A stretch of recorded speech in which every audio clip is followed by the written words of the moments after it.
আসসালামু আলাইকুম বিসমিল্লাহির রহমানির রহিম। আজকে আমি ইলিশ রান্না করব। ইলিশ রান্না করার জন্য ইলিশ কেটে ধুয়ে নিয়েছি, পানিটাও ঝরিয়ে নিয়েছি। আর একটা বাটিতে আমি পেঁয়াজ কুচি দিয়ে দিচ্ছি। পেঁয়াজ কুচি আমি 1.5 কাপ পরিমাণ দিয়েছি। এখন আমি এর মধ্যে ইলিশগুলো দিয়ে দিচ্ছি। এবার এর মধ্যে দিয়ে দিব হলুদ গুঁড়া 1 চা চামচ। পুরোটা রান্নায় যতটুকু দরকার হবে আমি একসাথে দিয়ে দিচ্ছি। আরও দিয়ে দেব মরিচ গুঁড়ো। মরিচ গুঁড়ো আমি দিয়ে দিচ্ছি 1 চা চামচ। এখন দিয়ে দেব পরিমাণ মতো লবণ। এখন আমি মাছগুলোকে ভালোভাবে মাখিয়ে নিব। মাখানো কমপ্লিট হয়ে গেলে আমি রেস্টে 10 মিনিটের জন্য রেখে দেব, তারপরে ভেজে নেব।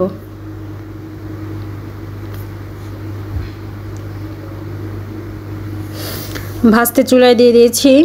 চুলার আঁচটা মিডিয়ামে রেখে ভেজে নেব। মোটামুটি ভাজবো 2 পাশ 2 মিনিট করে ভেজে নেব।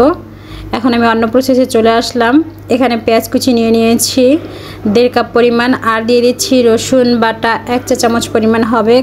কাঁচামরিচ ফালি করে সেটা থেতলে দিয়ে দিচ্ছি, আর সরিষার তেলটা আমি অ্যাড করছি। এখন কিন্তু ভালোভাবে মাখিয়ে নিচ্ছি। আরও আমি অ্যাড করছি সর্ষে। সর্ষেটা আসলে এটা আমি কাসুন্দি তৈরি করেছিলাম, সেটাই আমি অ্যাড করছি।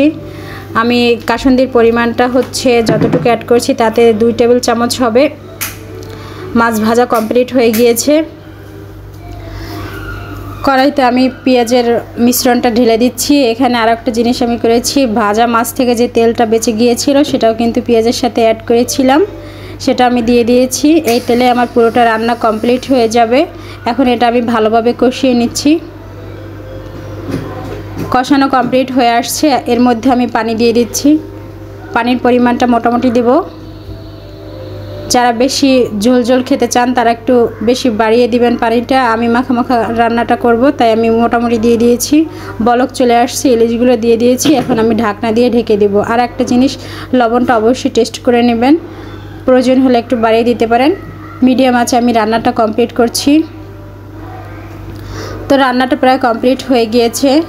এ পর্যায়ে আমি 4 থেকে 5টা কাঁচামরিচ একটু ফেটে তারপর দিয়ে দিচ্ছি।